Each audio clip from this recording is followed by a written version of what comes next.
programa não recomendado para menores de 10 anos.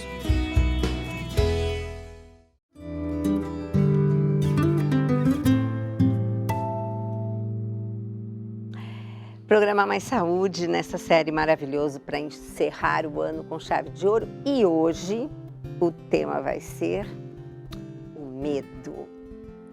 Diz que na palavra tem 365 vezes a repetição não tenhais medo. É uma para cada dia uma para cada dia do ano. Eu nunca contei, mas eu acredito que sim. Eu acho que a mamãe contou. Mãe catequista. Eu também já ouvi isso.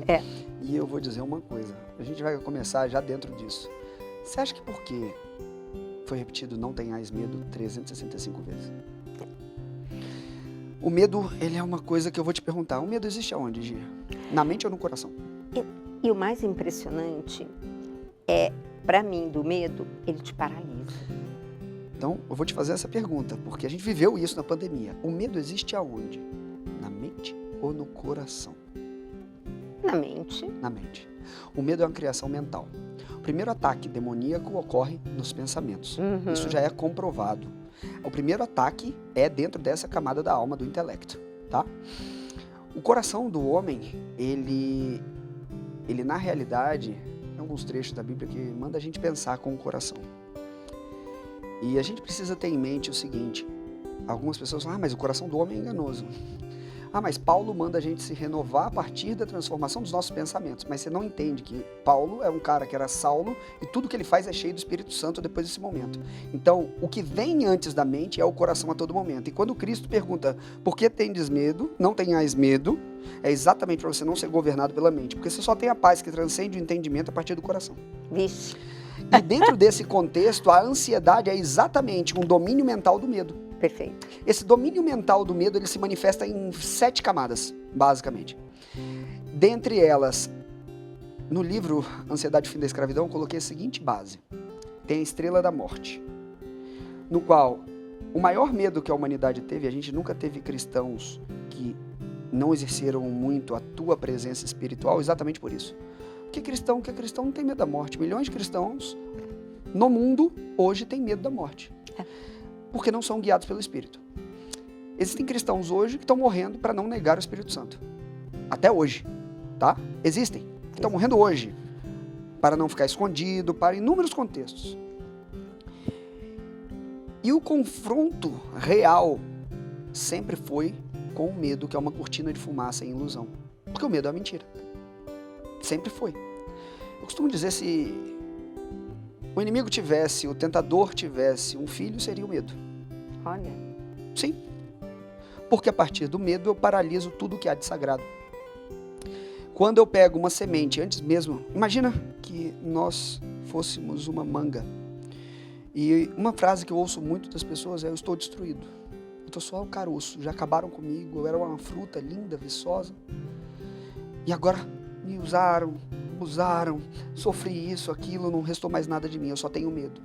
E a partir desse trauma que eu tenho no passado, eu crio um futuro que eu não quero repetir, onde eu não consigo perdoar esse passado e me libertar dele. Com isso eu não vivo o presente, vivo num futuro de medo. E aí surge a ansiedade. Medo do quê? Medo de não ser suficiente, medo de ser abandonado, medo da doença, medo da escassez, medo da morte. E aí eu mapeei esses medos todos em mais de 100 mil alunos. E coloquei isso dentro do livro. Nossa. Porque quando a gente vive através do medo, nós não vivemos através da fé. Tá perfeito. Olha, eu sei que algumas pessoas vão pensar que é um sacrilégio que eu vou fazer aqui agora. Mas ninguém tira da minha cabeça que o Jesus que eu conheço, mesmo confrontando em amor, para mim, naquela tempestade, ele estava de olho fechado, deixando o pau rolar solto, só falando: eu vou deixar Pedro na sua ansiedade chegar aqui e falar: mestre, estamos perecendo, e eu vou levantar ensinando eles, e vou aproveitar essa situação para falar algo para todos aqueles que vierem depois entenderem isso. Ô homens de pouca fé, por que tendes medo? Não tem fé?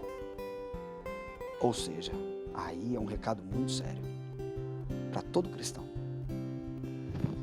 Eu doutor, você está falando que quem tem fé não tem medo? Sim. Mas, doutor, e as pessoas não ficam doentes? Padres, pastores, qualquer pessoa? Sim, todos nós somos humanos. A doença existe no corpo, na camada da alma e espiritualmente. Se você está morno ou morto em fé, a sua doença é espiritual. Se você almaticamente, intelectualmente e emocionalmente está preso em traumas, ela está na camada da alma. Se no corpo você tem hormônios deturpados, está tudo desregulado, ela está no corpo. E normalmente essa triunidade da doença se manifesta e cicla. E hoje ela nunca é tratada dessa forma. Exatamente.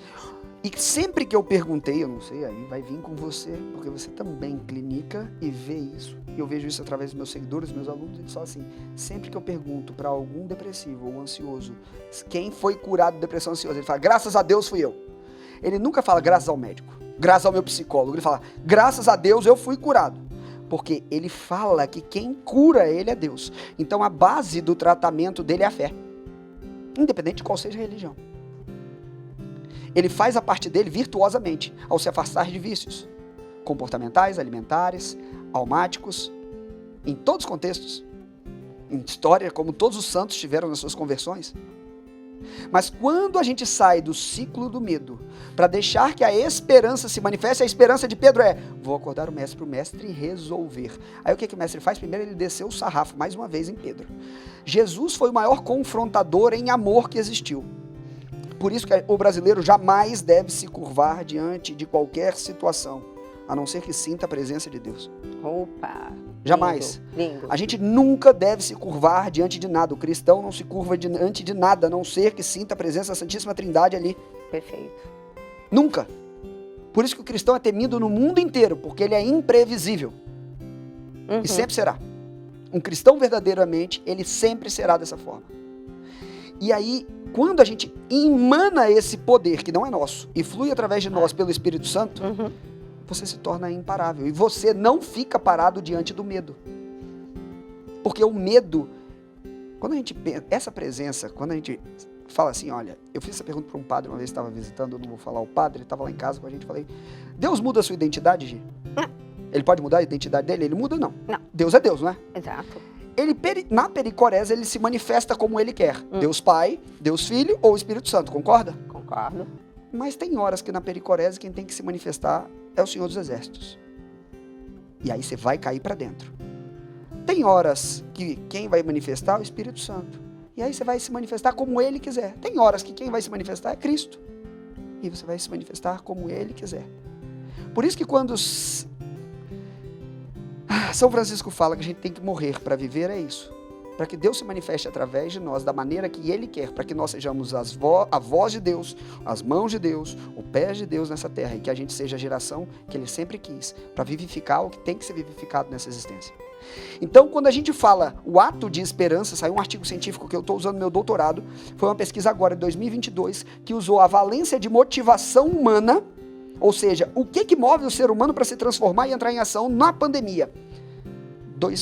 Duas razões foram feitas, medo e esperança, e as duas moveram da mesma maneira. Só que adivinha como que o mundo conduz? Em medo, porque quando conduz em medo eu levo para a doença, fica mais fácil subjugar, montar e conduzir. Exatamente. E disciplinar. Exato. E o cristão não foi feito para viver em medo.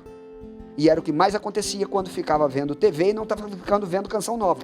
Você ficava vendo a TV do mundo e não a canção nova. Aí acontecia isso. Exatamente. Por isso que a gente tem que se alimentar no coração Sim. e mentalmente de tudo aquilo que Deus quer. Até a música que você ouve, o que você come, Sim. quem você anda, com quem você conversa, tudo influencia. Gente, então um repeteco aqui que vocês não imaginam, assim, de coisas que a gente andou falando, tá falando novamente e é o alimento nas 3 dimensões. Sim, total. E a gente não entende nada ainda, porque Deus já fez tudo, a gente está tentando descobrir um pouco as coisas, né? É porque não é sobre entendimento. É. No próximo programa a gente fala mais sobre isso. Espero por você.